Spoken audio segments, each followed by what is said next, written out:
wabarakatuh.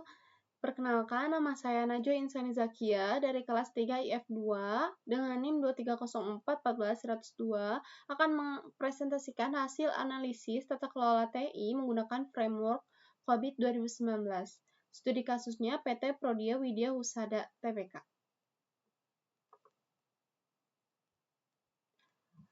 Untuk profil perusahaannya, PT Prodia Widya Husada merupakan perusahaan yang bergerak di bidang layanan laboratorium kesehatan. Prodia juga sudah memanfaatkan teknologi informasi hampir di seluruh proses bisnisnya, mulai dari pendaftaran, pemeriksaan laboratorium, hingga hasil pemeriksaannya dilakukan secara digital. Infrastruktur TI-nya meliputi data center, cloud computing, jaringan antar cabang, server, dan database. Dan sistem informasinya ada Laboratory Information System atau LIS, Prodia Mobile, dan U by Prodia dan ERP. Permasalahan TI-nya, evaluasi tata kelola belum rutin, monitoring layanan TI belum optimal, ancaman keamanan cyber meningkat, dokumentasi risiko belum lengkap, monitoring KPI belum maksimal, disaster recovery belum rutin diuji, change management perlu diperkuat, monitoring infrastruktur belum real time, audit keamanan belum berkala, pengembangan SDM masih perlu ditingkatkan. Berdasarkan hasil analisis, saya menemukan beberapa permasalahan yang tadi saya sebutkan. Dan selain itu juga, dokumentasi risiko dan pengukuran kinerja menggunakan KPI juga masih belum sepenuhnya maksimal. Walaupun sistem TI di Prodia sudah cukup baik, beberapa aspek tersebut masih perlu ditingkatkan agar tata kelola TI menjadi lebih efektif. Analisis domain EDM. Domain pertama adalah EDM atau Evaluate, Direct, and Monitor. Pada domain ini saya menganalisis bagaimana perusahaan melakukan pengawasan terhadap tata kelola TI. Secara umum, Prodia sudah memiliki tata kelola yang cukup baik. Investasi TI juga sudah memberikan manfaat bagi perusahaan.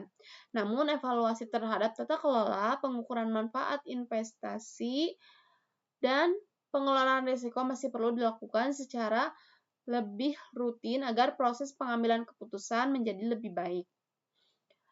EDM 01 tata kelola sudah diterapkan, evaluasi belum rutin. EDM 2 investasi TI memberikan manfaat tetapi KPI-nya belum optimal. EDM 3 risiko sudah dikelola tapi dokumentasi perlu ditingkatkan.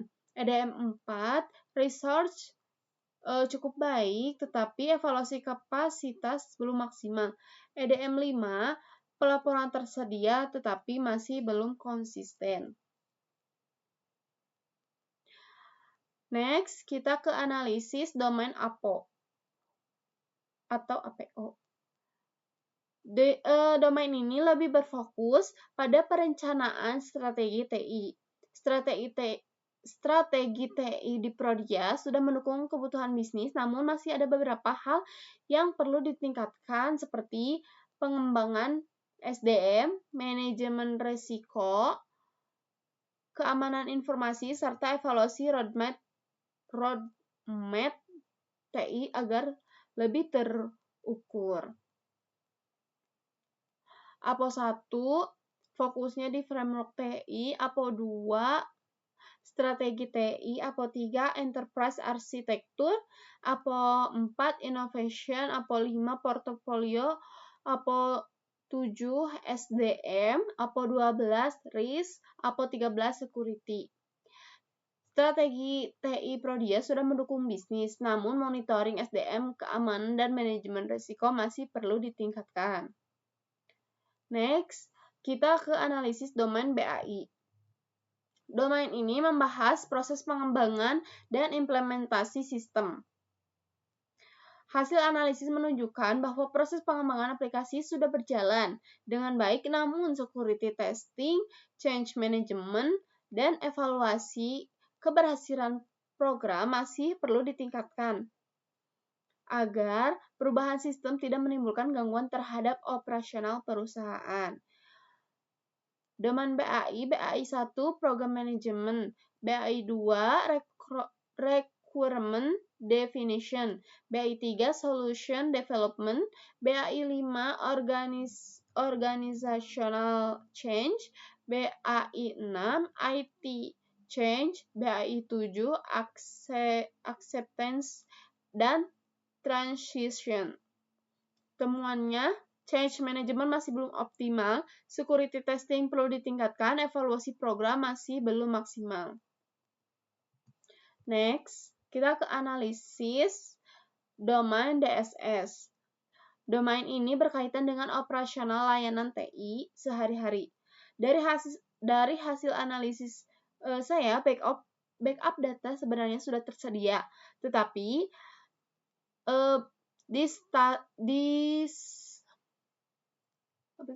disaster recovery plan masih belum diuji secara rutin. Selain itu, monitoring server secara real-time dan penanganan insiden berdasarkan SLA juga masih perlu ditingkatkan agar pelayanan kepada pelanggan tetap berjalan dengan baik. DSS 01 Operational TI, DSS 02 Incident Management, DSS 03 Problem Management, DSS 4 Business Continuity, DSS 5 Security Service, DSS 6 Business Process Control. Temuannya, backup sudah ada, DRP belum rutin diuji, SLA belum konsisten, monitoring server perlu real time. Next, kita ke analisis domain MEA. Di ini difokuskan terhadap monitoring dan evaluasi terhadap seluruh proses TI. Saat ini monitoring sudah dilakukan, tetapi belum menggunakan dashboard yang lebih terintegrasi sehingga evaluasi kinerja belum maksimal. Oleh karena itu diperlukan audit internal secara monitoring secara berkala agar kualitas layanan TI terus meningkat. MEA 01 monitoring KPI, MEA 02 internal control, MEA 03 compliance. Kesimpulannya, monitoring dan audit sudah berjalan tetapi perlu dilakukan lebih rutin dan menggunakan dashboard. Next, kita ke capability assessment. Di level 0, complete prosesnya tidak lengkap. Di level 1, performed proses dilaksanakan. Di level 2, manage proses dikelola. Di level 3, established proses terdefinisi dengan baik. Level 4, predictable proses dapat diprediksi. Level 5, optimizing proses dioptimalkan. Berdasarkan hasil asesmen sebagian besar proses berada pada capability level 3, yaitu proses terdefinisi dengan baik. Artinya, proses tata kelola IT di Prodia sudah berjalan secara konsisten, tapi target yang saya usulkan adalah di level 4 atau predictable proses, sehingga proses TI nantinya memiliki pengukuran kinerja monitoring dan evaluasi yang lebih terstruktur. Jadi terdapat gap sebesar 1 level. Next. GAP analysis. Kondisi saat ini monitoring belum optimal, targetnya monitoring real time. KPI belum lengkap, KPI terukur. Risk register belum lengkap, risk register lengkap. Audit belum rutin, audit berkala. Dari hasil capability assessment tadi, saya kemudian melakukan gap analysis. Tujuannya adalah membandingkan kondisi saat ini dengan kondisi yang diharapkan. Prioritas utamanya ada resiko yang perlu ditingkatkan, keamanan informasi, monitoring layanan TI, dan evaluasi kinerja. Karena aspek-aspek tersebut memiliki pengaruh besar terhadap keamanan data pasien dan keberlangsungan operasional perusahaan. Next, roadmap implementasi. Selanjutnya, saya menyusun roadmap implementasi selama 3 tahun. Pada tahun pertama, fokusnya adalah evaluasi tata kelola, penyusunan kebijakan, penyusunan risk register, penetapan KPI, pelatihan SDM. Tahun kedua difokuskan pada implementasi seperti monitoring real time, implementasi MFA, dashboard TI, change management, BCP, dan DRP. Di tahun ketiga, difokuskan audit internal TI, evaluasi KPI, capability assessment, continuous improvement, dan pengembangan layanan digital. Next, analisis risiko. Saya juga mengidentifikasi 15 risiko TI yang mungkin terjadi di Prodia. Namun pada slide ini saya menampilkan 5 risiko yang paling penting. Di antaranya adalah server down, kebocoran data, ransomware, gangguan internet, dan DRP gagal. Untuk setiap risiko tersebut, saya juga memberikan usulan mitigasi seperti backup data, monitoring real-time, audit keamanan, dan penerapan multi-factor authentication. Next, rekomendasi strategis. Untuk jangka pendek, bisa evaluasi COVID, risk register, KPI, MFA, dan security awareness. Untuk jangka menengah, bisa dashboard monitoring, BCP, DRA, SLA, penetration testing. Untuk jangka panjang, audit TI, capability review, continuous improvement, inovasi digital, dan pengembangan SDM. Nah, dari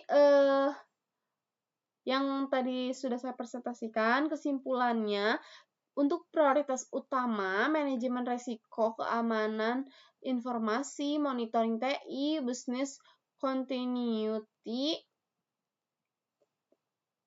dan manfaat COVID 2019, tata kelola lebih terstruktur, risiko lebih terkendali, keamanan meningkat, layanan digital lebih optimal. Meskipun demikian, perusahaan masih perlu meningkatkan pengelolaan risiko keamanan yang tadi prioritas utama agar dapat mencapai level 4 atau predictable process. Dengan menerapkan rekomendasi yang telah disusun, diharapkan tata kelola TI di Prodia mampu lebih efektif, aman, dan mampu mendukung peningkatan kualitas layanan kesehatan pada masyarakat. Next, demikian presentasi yang dapat saya sampaikan. Terima kasih atas perhatiannya. Wassalamualaikum warahmatullahi wabarakatuh.